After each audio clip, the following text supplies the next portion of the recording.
안녕하세요. 중국 좀 아는 남자입니다. 이번 마지막 편에서는 허거한의 열애설과 최근 10월 1일 발생한 중국 국경절 코멘트 논란, 그리고 가장 최근 소식에 대한 내용이 영상에 포함되었으며, 필목계기를 이어가시는 분들에게 추천드리는 작품들의 소개도 영상에 담아보았으니 재미있게 시청해주세요. 그럼 시작할게요.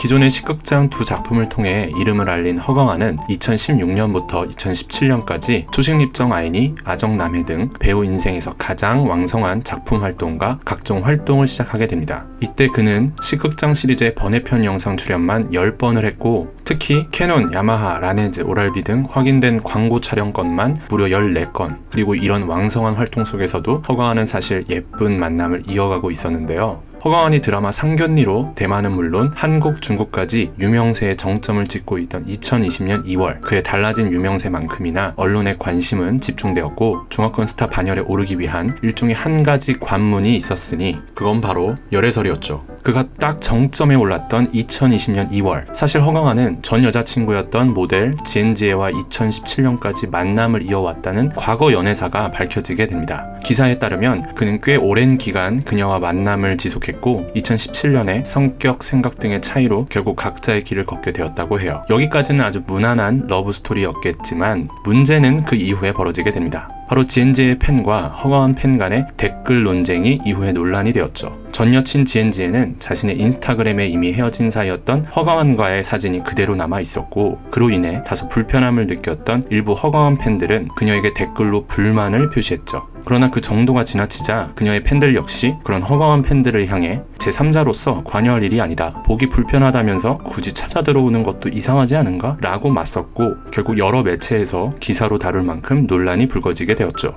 문제는 여기서 전 여친 지엔지에가 자신의 팬이 작성한 댓글에 감동이에요, 다들 간과할 수 있는 부분을 이렇게 짚어주시다니, 사실 다른 과거 사진들도 그대로 남아있는데 라고 답글을 달면서 자신의 팬들의 의견에 감사함을 표시해 팬들 간의 언쟁이 더 가중된 바 있죠. 그의 열애설 얘기가 나온 김에 하나를 더 추가해보자면, 2019년 11월 허거한은 한 차례 열애설이 보도된 바 있어요. 파파라치에 의해 찍힌 영상에 따르면 허거한은 2019년 9월 19일 모델로 활동 중인 핑핑과 함께 영화관에서 나오는 장면이 파파라치에 의해 목격되었어요. 영상에서도 확인 가능하지만 연인 사이로서의 행동으로 의심될 만한 장면은 없었고, 늦은 시간 단둘이서 영화관을 갔다는 사실로 인해 열애설이 나기도 했죠. 이에 대해 타이완 팬들은 연예인의 사생활도 존중해야 한다라는 의견이 많았고, 허거한 역시 해당 열애설 관련해서 그냥 친구 사이다 라고 짧게 언급하며 논란을 일축했죠. 2018년 허거한의 작품 활동은 계속해서 이어지는데요. 그가 2018년에 출연한 작품은 대표적으로 드라마 1006 적방객과 영화 핵일랍이 있어요. 먼저 드라마 1006 적방객은 단순 로맨스물이 아니에요. 로맨스, 판타지, 그리고 미스터리가 적절하게 섞여 코믹한 연기와 달달한 커플씬, 그리고 미스터리한 이야기 구성으로 작품에 대한 좋은 평이 대부분인 드라마였죠. 매일 밤 10시 06분마다 찾아오는 시공간을 초월한 손님이라는 독특한 설정이 아주 흥미로웠고, 드라마 속 허거한은 비중 있는 역할은 아니었지만 복선이 짙은 캐릭터를 맡았으며, 특히 뽀글뽀글 빠마머리의 허거한을 볼 수 있다는 장점이 있죠. 무엇보다 허거한을 포함한 모든 출연자들의 연기에 구멍이 없다는 점이 한국에서도 필목계기에서 꼭 거론되는 작품이 되었는데요. 겸사겸사 대만 드라마 자체를 즐기고자 하시는 분들이라면 적극 추천드립니다. 같은 해 허거한은 영화 핵일랍을 선택하게 되는데요. 포스터만 봤을 때는 달달한 로맨스물 같지만 이번에는 소재가 아주 독특해요. 단순 로맨스물이 아닌 인터섹슈얼 로맨스물이라고 하는데, 쉽게 말해서 한 사람의 몸 안에 남자와 여자의 성기가 모두 존재하는 사람이고, 그런 인물과 사랑을 그린 로맨스물이라고 생각하시면 이해가 빠를 거예요. 이런 독특한 시도는 아직까지 한국에서는 다루지 못하고 있는 소재이기도 하기 때문에 한국 팬들이라면 궁금증에라도 한 번쯤은 이를 염두하고 시도해보면 좋은 영화라고 저는 개인적으로 생각해요. 실제 해당 작품을 시청한 한국인들의 평가를 잠시 들여다보자면, 스포 안 보고 보면 다소 충격적, 스포를 보고 보면 조금 충격적, 가벼운 영화로 보기엔 많이 멀고, 롤코 영화도 더더욱 아닌 이 영화가 어떤 생각할 거리를 주는 것만으로도 이 영화는 목적을 이루지 않았을까라는 생각이 든다. 곱씹을수록 찝찝하다. 광하나, 이걸 끝까지 본 내 마음 좀 알아줘 라는 재밌는 의견도 있었죠. 그리고 2019년 드디어 올 것이 왔습니다. 허광한은 한국에서 알려진 경계선에 선 남자, 양광보조, 그리고 상견니까지 세 작품에서 연이어 타이완 대중들에게 큰 호응을 얻게 되며 배우로서는 지금까지 중 가장 행복한 한 해를 보내게 되는데요. 드라마 상견니는 2020년 55회 금종장에서 극본상, 작품 혁신상, 여우주연상, 작품상 등 4관왕을 수상하는 쾌거를 이뤘고 연출, 스토리, 연기, 3박자가 완벽한 오랜만에 나타난 역대급 드라마로 평가받는 작품이에요. 무엇보다 허광한에게 있어서만큼은 타이완을 넘어 한국과 중국 대륙에서까지의 그의 이름을 널리 알리게 해준 그에게 있어서는 아주 뜻깊은 작품이었죠. 2020년 9월 28일 허광한의 차기작으로 알려진 영화 니적 혼례가 30초 예고편 영상이 공개되면서 궁금증을 자아내고 있는데요. 사실 이 영화는 한국에서 2018년 개봉한 박보영, 김영광 주연의 영화 너의 결혼식의 대만 버전이에요. 2020년에는 상영 예정이라고 하니 허광한의 팬들이라면 개봉일 관련 소식을 조금 더 기다려보시면 좋을 것 같아요. 자, 드디어 마지막 이슈죠. 드라마 상견니가 방영된 지도 이제 거의 1년이 다 되어가던 지난 10월 1일 허광한이 중국의 국경절에 자신의 SNS 계정을 통해 발언한 내용이 중국 대륙의 심기를 건드리게 되면서 논란이 잠시 일어났었는데요. 먼저 중국의 국경절은 10월 1일로 중화인민공화국의 건국기념일을 뜻해요. 중국의 일반 서민들은 긴 연휴를 즐기기도 하지만 반대로 비대륙 출신의 중화권 연예인들에게는 가장 피하고 싶은 날이기도 하죠. 왜냐고요?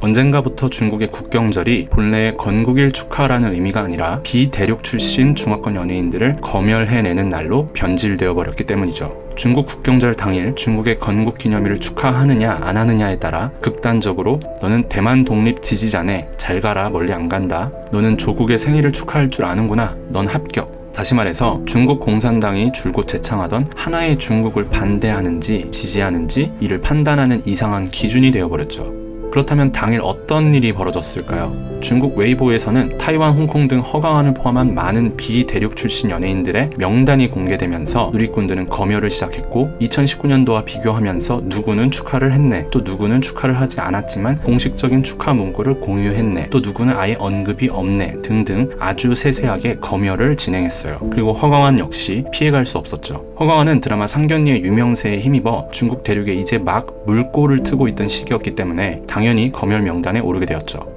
반대로 타이완에서는 한국에서 발생했던 쯔위 사건 이후로 일명 친중파 연예인에 대한 반감이 보다 커진 상태였기 때문에 양측에서 모두 이를 기사로 많이 보도하였어요. 그렇다면 허광한은 어떤 코멘트를 남겼을까요? 허광한은 당일 인스타그램을 통해 수면을 취해야 될 것 같아요, 다시 깨어났을 땐 또 힘차게 달려볼게요 와 같은 코멘트를 남겼는데, 이에 중국 대륙에서는 크게 두 가지 반응이 있었어요. 부정적인 누리꾼들은 자고 싶다고? 그러면 그냥 영원히 푹 잠들어 버려라, 아예 어떤 언급도 하지 말던가, 잠 좀 자겠다는 말을 뭐하러 하는 거야 등의 반응이 있었고, 한편으로는 허광한이 업로드한 저 일본 만화 귀멸의 칼날 캐릭터 제니츠는 수면을 취하면 능력치가 올라가기 때문에 앞으로의 활동을 위해 휴식을 취하겠다라는 의미지 과도한 억측은 하지 않는 게 좋을 것 같아 라는 의견도 있었어요. 그렇다면 타이완에서는 어떤 반응이 있었을까요? 중국 누리꾼들의 유리 같은 저 멘탈 안타깝다 참.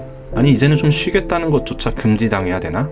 중국 공산당의 정치 검열 정말 무섭구나 등의 반응도 있었으며, 뭐 이런 걸 또 기사라고, 모든 국가에는 할 짓은 없는데 무지하기까지 한 개돼지들이 많지, 똥을 싸도 그게 무슨 꼭 맛인지 알아봐야 되고 변 색깔은 또 괜찮은 건지 확인해야만 직성이 풀리지 등의 반응도 있었죠. 고생 끝에 드디어 빛을 보고 있는 허광한이 앞으로 어떤 행보를 보일지, 그리고 그런 행보를 중국과 타이완에서는 모두 어떻게 바라볼지 걱정도 되면서 궁금하기도 하네요.